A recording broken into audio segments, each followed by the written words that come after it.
umetumia vizuri, umetumia vibaya. Yakobo anasema utavuna hicho unachokifanya. Mimi nimesimamia neema, wala sio sheria.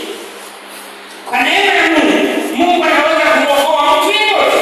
Wakati huo mhalifu yoyote, Yesu anaweza hata mhalifu msalabani alimwambia, Bwana unisaidie na kwenda mbinguni. Leo na mimi niende huko.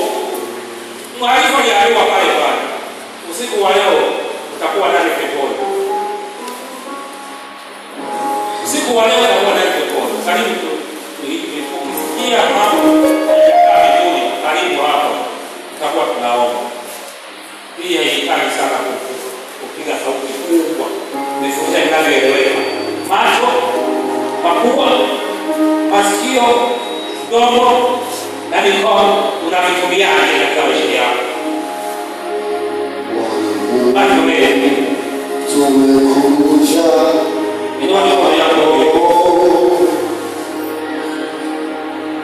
utufanye kama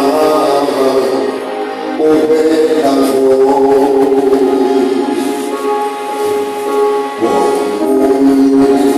Tumekuja kwako utufanye kama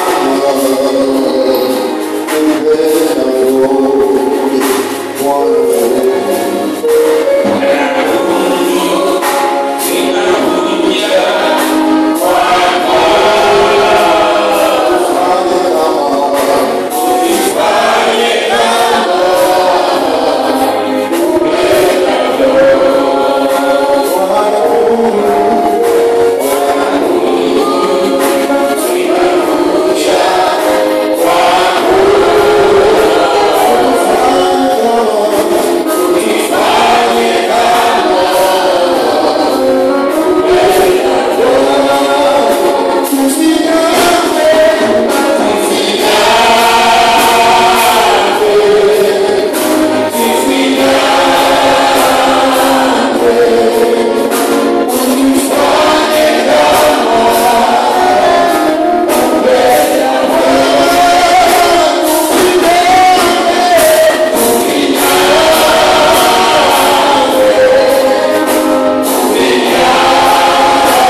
Amen.